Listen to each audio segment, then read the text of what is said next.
SBI కస్టమర్లకు bad news. ఇక మీద క్యాష్ విత్ డ్రాల్ చేసేటప్పుడు ఫ్రీ లిమిట్ అయిపోయిన తర్వాత ప్రతి ట్రాన్సాక్షన్స్ కి 23 రూపాయల చార్జెస్ మీరు పే చేయాలి. ప్లస్ GST 27 రూపాయలు అవుతుంది. విత్ డ్రా చేయను, బ్యాలెన్స్ ఎంక్వైరీ, మినీ స్టేట్మెంట్ మాత్రమే తీసుకుంటా అన్నట్లయితే ఆ ట్రాన్సాక్షన్స్ కి 11 రూపాయల చార్జెస్ ప్లస్ GST దాదాపు 13 రూపాయలు అవుతుంది. దేశంలోనే అతి పెద్ద బ్యాంక్ తీసుకున్న ఈ నిర్ణయంతో సాలరీడ్ అకౌంట్ హోల్డర్స్ కి చాలా ఎఫెక్ట్ పడుతుంది. ఇంతకు ముందు నాన్ SBI ATMs లో సాలరీడ్ అకౌంట్ హోల్డర్స్ కి అన్లిమిటెడ్ ట్రాన్సాక్షన్స్ ఉండేవి. ఇక మీద నెలకి 10 ట్రాన్సాక్షన్స్ మాత్రమే. అయితే నార్మల్ సేవింగ్స్ బ్యాంక్ అకౌంట్ ఉన్న వాళ్ళ పరిస్థితి ఏంటి?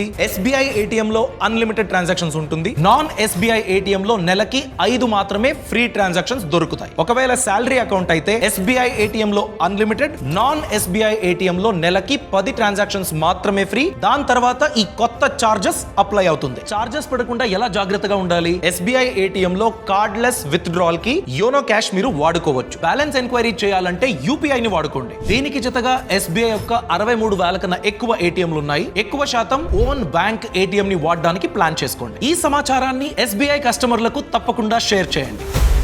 బాస్ వాలా, బీ ద బాస్.